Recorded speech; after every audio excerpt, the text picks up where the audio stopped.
Now, if I'm not mistaken, this original episode of this week's My Hero Academia, I believe is a tie-in for the movie that comes out soon. I'm not sure if it comes out next week or if it comes out very soon, but from what I was told that I think specifically the end of the episode, like after the credits, that ties into maybe the villain of the movie. Either way, it was an original episode, so like with any original episode, especially in Season 5, I'm sure there's going to be a hefty amount of manga readers upset that we still aren't in their fan-favorite arc, which will be coming in a few weeks.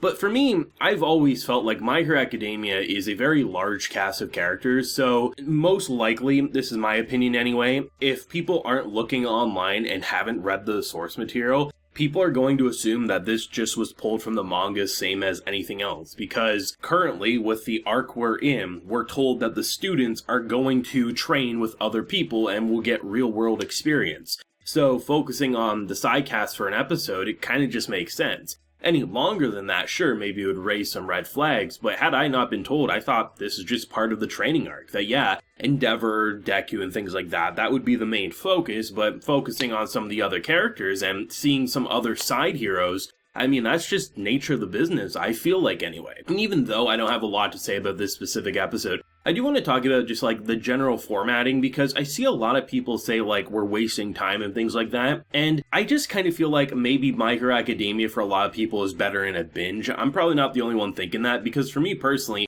I'm generally not that impatient. There's only been select handful where I just couldn't wait for more and I had to go read the manga or this or that. But for me, it's like My Hero Academia, my bar for it has always been fun. Like, that's what it needs to be for it to be worthwhile. Season 1, to me, a fun experience. Season 2 onwards, that's when it reached greatness. So for me, this episode, I would probably rank as my lowest in Season 5. It's not the episode I will remember the most, but did I have fun start to finish? For the most part, yeah. And for me, like, when things aren't my cup of tea, I just kind of skip past it. Like, I don't really understand the mentality of, like, watching a whole episode that you don't like and then, like, just really getting upset about it. For me personally, every time they focused on them, like, at the beach and just, like, they were clearly just showing us, like, fan service, I just skimmed over it. You can look in the search bar, you just hover your mouse over and you can see where the next bit of content will be. I just think My Hero Academia, while it does have this insanity that probably won't be able to go back to in terms of, like, the simplistic anytime soon once shit hits the fan,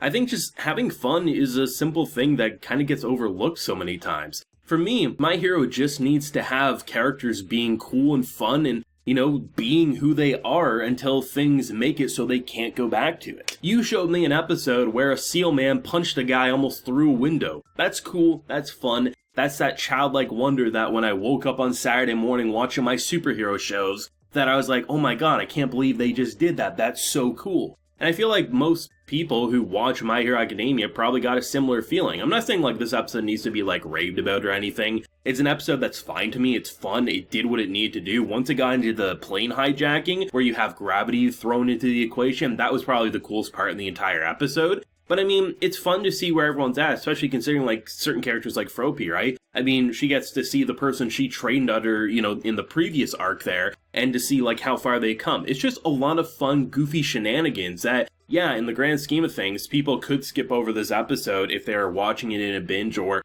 they are watching weekly and they hear, hey, you can skip it. Absolutely, it won't change anything. But for someone like me who doesn't just look at Deku, Bakugo, Todoroki, Endeavor, All Might as like the only characters to focus on, even though these aren't my favorite characters, I would rank them pretty damn low, to be honest. You made me do a tier list, right? But I don't think any character is necessarily disposable. It's just personality, quirk-wise, all that type of fun jazz. For me, I just watch whatever's on screen. If you show me something cool, like literally, you know, trying to control a plane, don't have any experience, and then just showing us how far her abilities have come, that she's actually able to make something that large have no weight to it. It's pretty cool, especially considering we got to see some new costumes as well, and honestly, you know, a character whose entire ability is to basically make things weightless. I thought it's pretty cool to see the new, like, abilities that are attached to her suit, like the grappling gun. I think there's a lot of ways to make a power that on paper I'd say that's probably a shitty power to be a superhero. Like, I could see it being like a side supporting, you know, like a sidekick sort of a deal, but how is she ever going to be a main hero? And honestly, she kind of proved it to me in this episode, I'm not going to lie.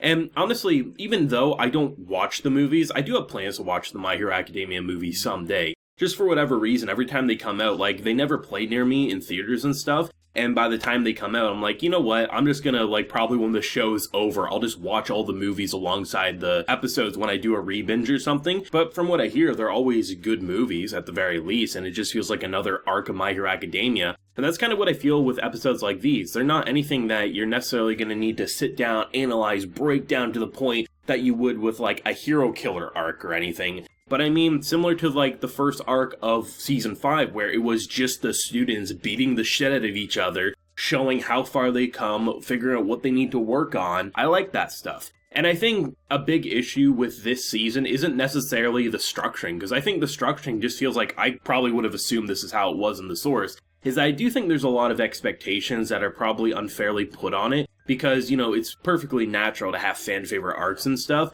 but when that gets thrown at people who have no experience of the material, then they start having these expectations that aren't what was supposed to happen, right? Community is absolutely fine, don't get me wrong, like, most of them seemingly enjoy anything My Hero Academia, and maybe that's an issue to some people, but it's an interesting concept to me, right? Like, I enjoy episodes like these. These aren't anything overly special, but seeing characters who probably won't get another episode like this either ever or anytime soon, probably will be another 20 episodes, it's kind of nice. For me, you could have focused on Ida, you could have focused on anyone this episode, just showing them beating the shit, being superheroes, because that's ultimately the goal that they're building up to, and showing that even though they have this little license that says they are heroes, are they really heroes? Because so many people in the real world, they get all those good grades, but when it comes time to put it into practical sense, they can't do shit. Here, as we're seeing, they are heroes. They may not be number ones or anything, but they can stop a hijacked plane and do some pretty crazy things with that drug that we haven't seen since, honestly, was it last season, I think? Either way, like, it's a nice refresher while still being kind of like fresh content all at the same time.